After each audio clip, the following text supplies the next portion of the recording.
Hi guys, my name is David Dunsworth, and I'm going to be giving a persuasive speech about ocean pollution right now in the world. So, when I was a senior in high school, I took a trip to Southern California and kind of saw what a California beach looks like for the first time in my life. I'd always dreamed about going and experiencing the waves, the sun, the sand, everything that comes along with the experience. I grew up in Texas my whole life and always kind of wondered what it was like to really experience a beach.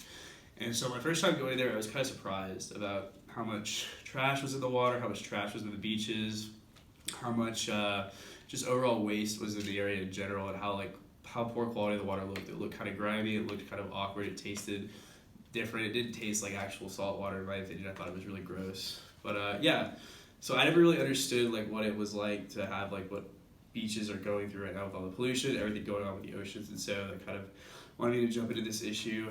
And so I guess I'll start out with a couple of facts. So the oceans right now are polluted. They're polluted very badly. They're not doing a great job. I mean, we have trash everywhere, as you probably would guess, with the way global warming is taking effect right now.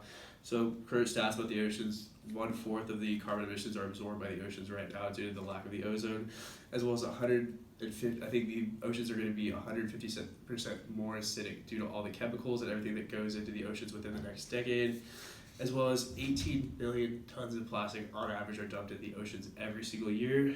80% of that plastic that is dumped in the oceans is from land sources such as refineries, people, or just businesses that are discarding stuff into the oceans while they're out at sea.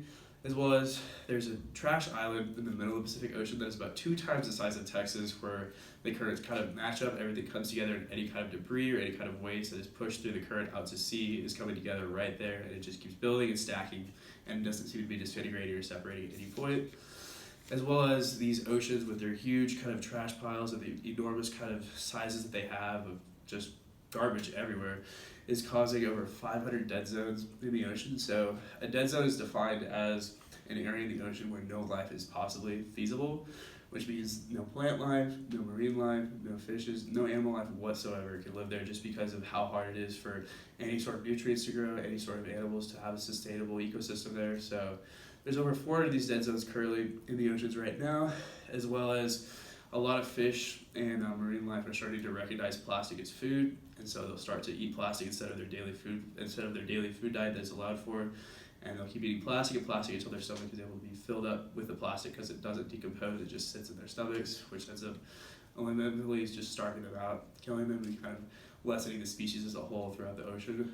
And the last fact I'll leave you with is by 2050, projected right now, there's going to be more plastic in the oceans than there are actual fish in the oceans right now.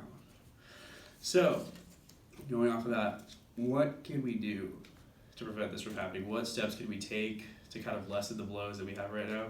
We can reuse, recycle, and reduce. So we can reuse everything that we can. We can reduce our overall plastic intake, as well as we recycle everything, whether it's bottles, bags, whatever it may be. Recycle it. Don't just throw it back in the trash, because it may eventually end up in the sea. As well as kind of just overall be aware. Educate people. Tell people about what's happening right now in this ocean. Tell people about what they can do to help save the planet, basically. And then as well as, I guess I'll talk about the future. So by 2050, like I said, more plastic in the ocean than actual fish right now, as well as oceans are going to absorb roughly about 90% of the excess heat given off by the sun.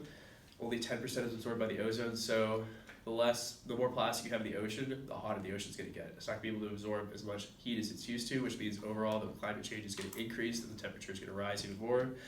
And then the ocean also generates about half the oxygen that we survive off of due to algae, as well as other animals that are able to produce oxygen for us to breathe. And then another thing is the ocean is a primary source of protein for about 1 billion people. So imagine the world without any of those things. Imagine the world with just one of those things without. The world would kind of fall apart in a sense, or go into chaos. So this should be a priority for us right now.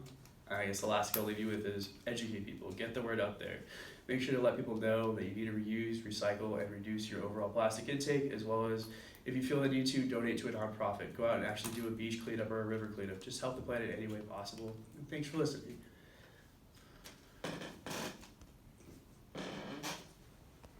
Thank you.